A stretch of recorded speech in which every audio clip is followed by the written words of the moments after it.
position as a bagpipe teacher and a pain in my ass. We like your hat, Andreas. And you know what? I wanted actually to leave now, but I thought with that hat, I have to pay him that back.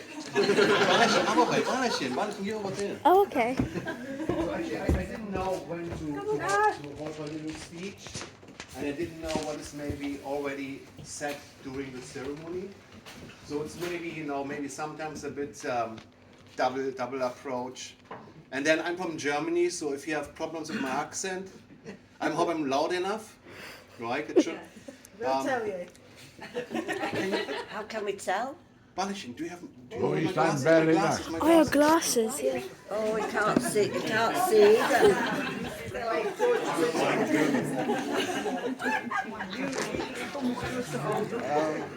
I mean, everyone is now in a kind of a cheery mood, so it's a difficult situation. I don't know, how it goes, but let's see. Celebration, mate. I'm doing this on behalf of the band. Alan left already? No, yeah. Oh, I'm over here. Oh, Alan was supposed. Oh, stop it. Stop it! This boy is over here. Go over there to the seats, Alan didn't want to do this, so I said, okay, I jump in, representing the band a bit, and then maybe as well talking on behalf of Alan, I hope. I'm not sure. So it's only the first time that I'm speaking in front of an audience. So enough excuses. If it's bad, it's bad, right? Sorry. Don't heckle him. He's vulnerable.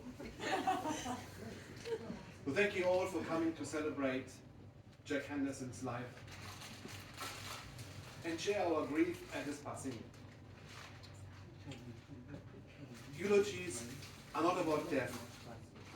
They are about the things that live on. I thank his family for the honor of speaking here today.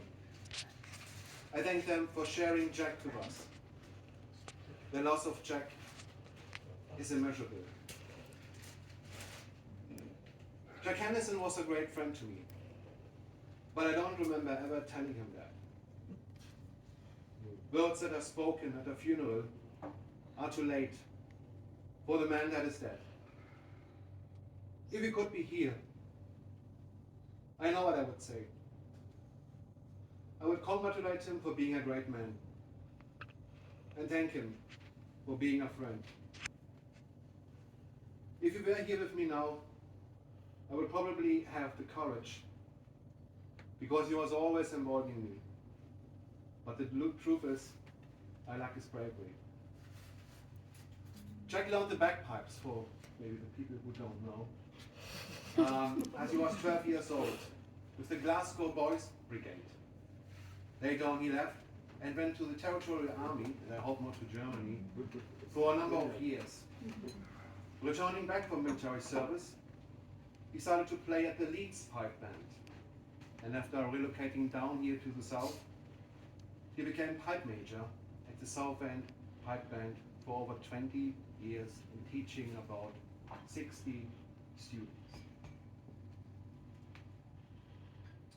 5 of them are still around, and perhaps today over here. George McRae. He's gone. He's gone home. He's gone. He's gone home, yeah. That's number 1. Matthew McRae, his son. He went home as well. And Rob McLaren. Phil came. His mum. Yeah. They were all kids at the time they started. The fourth was Alan. Jack trained Alan here at Southend.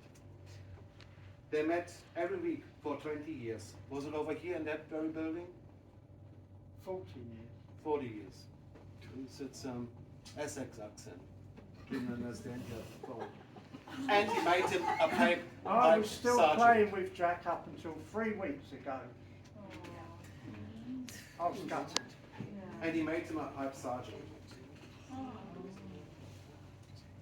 I was apparently one of his last students.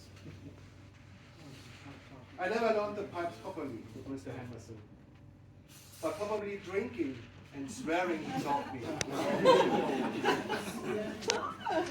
Jack could never make his mind up by what name to call me. So he gave me a lot new nicknames and a new hat. Cunt, prick, idiot, and German bastard. So you pick and choose. The American poet Henry David Thoreau wrote, "Most men lead lives of quiet desperation and go to the grave with the songs still in them. Not so Jack. Let me give you some examples. Years ago, you may remember, Jack and his pipe band had a gig at the Schützenfest in Germany. Do you know what a Schützenfest is? Yeah. 1, 2, no, 3. Sie ist Deutsch. Yeah. I know where Germany is. So a German Schützenfest is you have to make a big, huge tent, like a circus tent.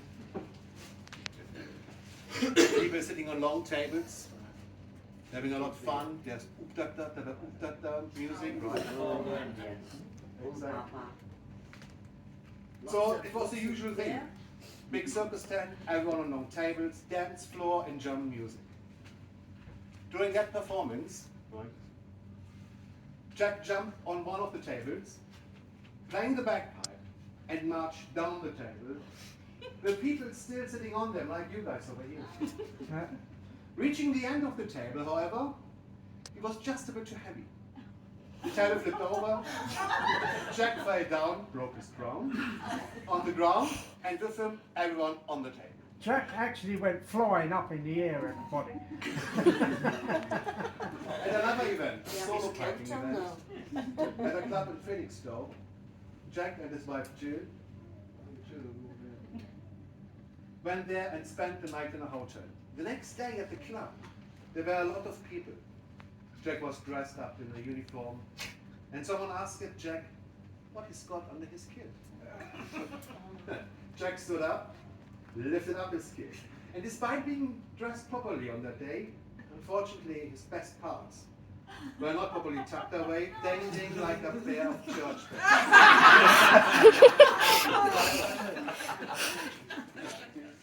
Jack was always first and last at gatherings. I remember our last trip to Belgium this year. That was in September. We shared, as usual, a hotel room because apparently I was the only one. Meanwhile, I was in bed at around midnight.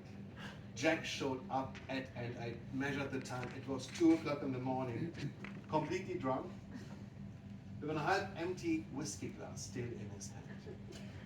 This man had stamina for sure. Some of you, but they're all gone by now, have been kind enough to talk to me and let me know what they loved about Jack, which I know you would have been thrilled to hear. You all remember his fabulous hospitality, his enormous capacity for joy, and when joyful, often with highly vocal trumpets. And I hope joyfully is how you will remember him. Pick your favorite. The most splendid, replete, big-hearted, optimistic, jolly bugger that most of us had ever met. First and foremost, he was a devoted husband, father and grandfather. What a beautiful marriage Jack shared with Jill. They were inseparable. Inseparable. I always stumble about this word. They shared a wonderful marriage and friendship. And when Jill went into care, Jack didn't leave her side.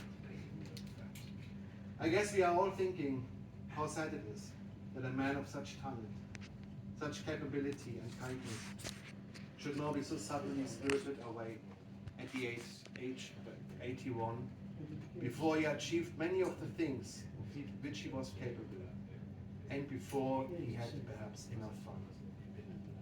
Jack leaves us after 81 marvelous years.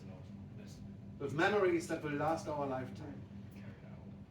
There would be just a few people in this place who wouldn't have their own special story of Jack and his ability to warm up an event with laughter and fun. You could almost say it was expected, I think. And I just realized my printer didn't print my last page, but it was just the part that he was indeed like a father to me. And I grew up without a father. He took over this role and was there for me when I needed a bit of advice, which he gave me not in a very sophisticated way. But he said to me, life is like a lottery. You never know what you get. And I hope you keep him all in best memories. And thank you so much for giving